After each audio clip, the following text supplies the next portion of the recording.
Hey everyone, I went to the thrift store. I found some cool stuff. So first up, I'll talk about this weird thing I found. My Little Pony in perfect harmony.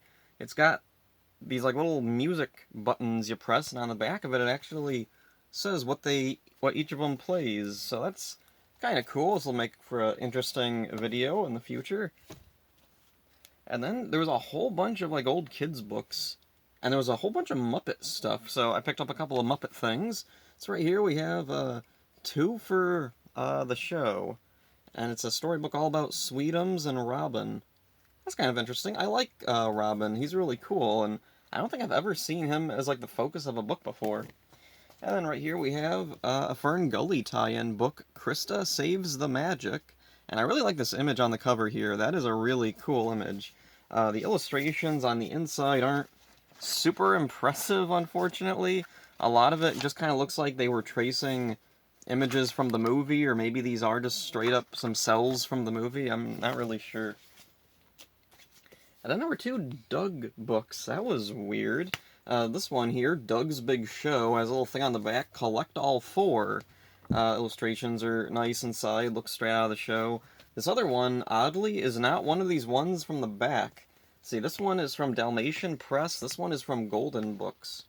The illustration quality is about the same. They both match the style of the show pretty closely.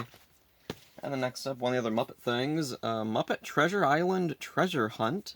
Now, I thought this was going to be a storybook, but it turns out what it is more of like a Where's Waldo book. So let's see, open it up. There we go. And the little word boxes down here don't actually tell a story. Yeah, they don't really tell a story. It's mostly just telling you what to look for in the images. And the pages are stuck together in here. Okay, that's probably not the best example of a impressive page, but okay, here's something a little bit more going on. There we go. Here's some cool stuff.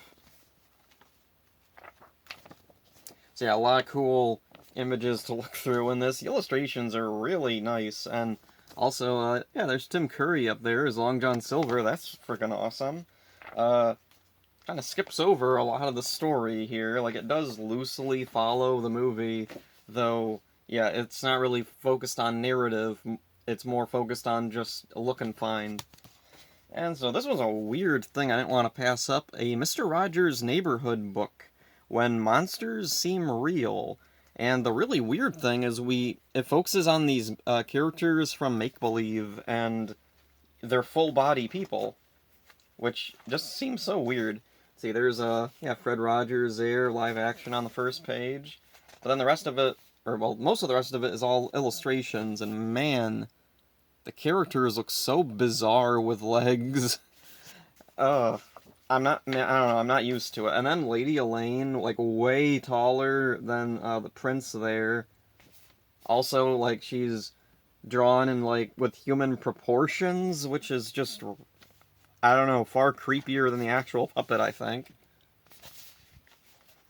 So anyway, let's see, I didn't read this whole thing, so I don't know exactly what's going on. Oh, hey, there's that weird little freak there. He looks extra creepy as a person.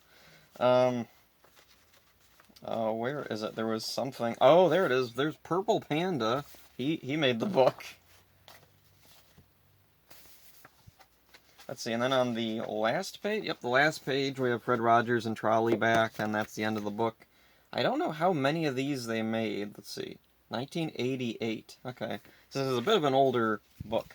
And then next up, let's see, the last for the books. Portrait of Beethoven, illustrated biography. I like biographies, and I know a little bit about Beethoven. I don't know a whole lot. But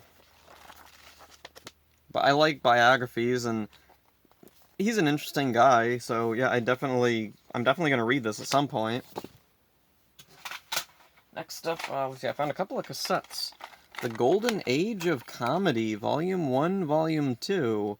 And so on the back of it, they have a list of the people: Amos and Andy, Fred Allen, Edgar Bergen, Charlie McCarthy, Bob Hope, Jack Benny, Jimmy Durante, Fibber McGee and Molly, Burns and Allen, Eddie Cantor, Jack Benny, Fred Allen.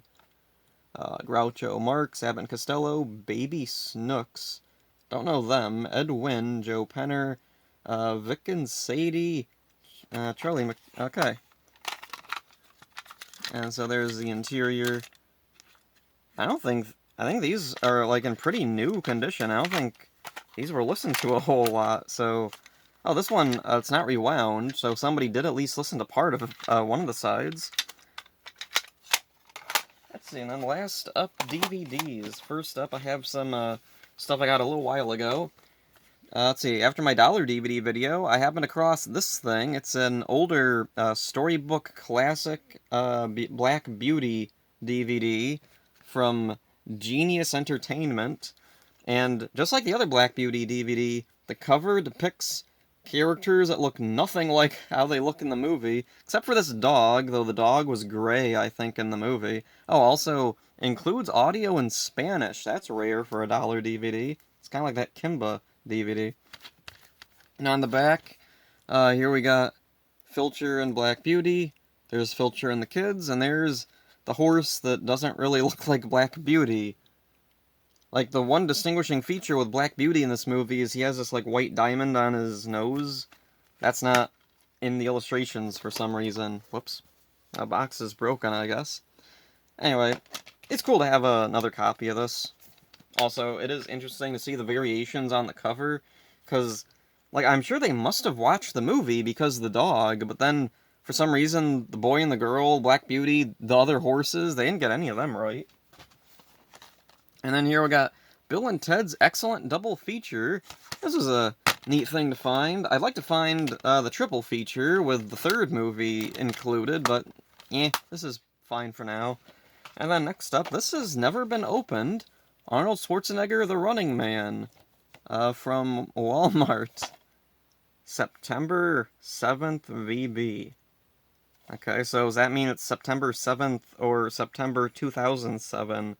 On the back of it, it says 2004, so it might actually be from 2007, and no one ever opened it, and yeah, so it's completely sealed. Don't know if sealed DVDs are ever going to be worth something.